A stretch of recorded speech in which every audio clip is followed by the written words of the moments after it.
Hey, Amelia Mosley here. Let's check out what's been in the news today. People all around the country have been paying tribute to Australia's 23rd Prime Minister, Bob Hawke, who died overnight. He played a really important role in Australia's history, and a lot of the initiatives he brought in are still around today.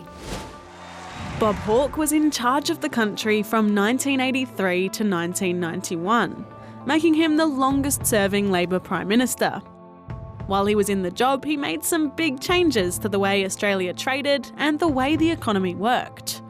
He introduced Medicare, which gives Aussies free or subsidised healthcare, and changed Australia's national anthem to Advance Australia Fair. He was known for being a bit of a joker. I tell you what, any boss who sacks anyone for not turning up to die is a bum. And often told journalists exactly what he thought. It's a ridiculous question, you know it's ridiculous. Today, Aussies remembered Bob Hawke and what he did for the country, including these guys from his hometown of Bordertown in South Australia. I reckon he would have been pretty just funny, a bit of a cool person. It's pretty cool to see him come from a local little town to the big city and that. And as for how Bob Hawke wanted to be remembered, I guess as a bloke who loved his country, still does, and loves Australians. From former Prime Ministers to future Prime Ministers, Australia's federal election is finally here. Tomorrow, 16 million Aussies will help to decide who will lead our country. But who's in the running? Well, the two major parties are the Australian Labor Party and the Liberal National Coalition. They're led by Bill Shorten and Scott Morrison, who's been the Prime Minister since August last year. Then, you've also got a bunch of minor parties, like the Greens, One Nation and the Centre Alliance. Members of all these and even more have spent the last few weeks working tirelessly to grab votes.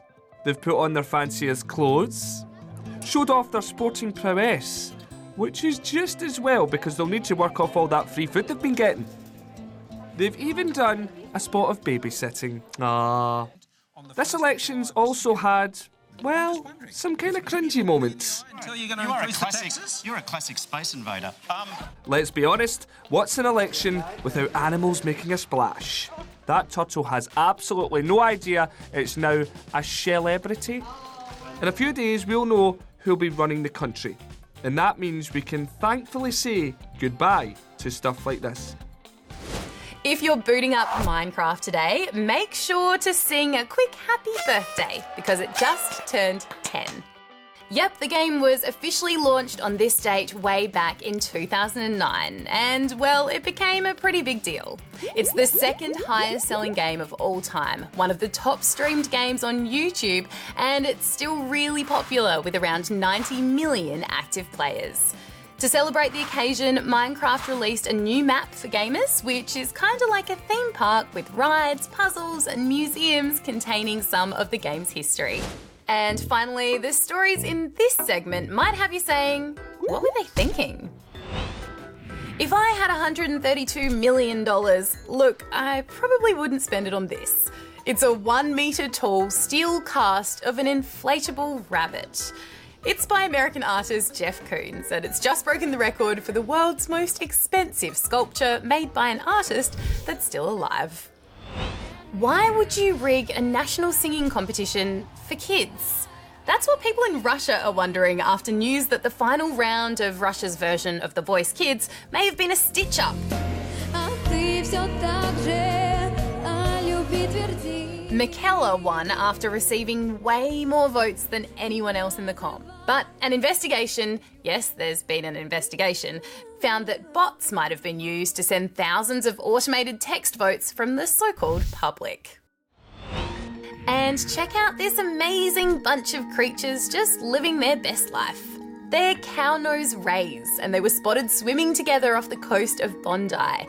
While we know this kind of ray migrates from the waters around Mexico and the Caribbean to northern Australia, experts say they don't usually come this far south.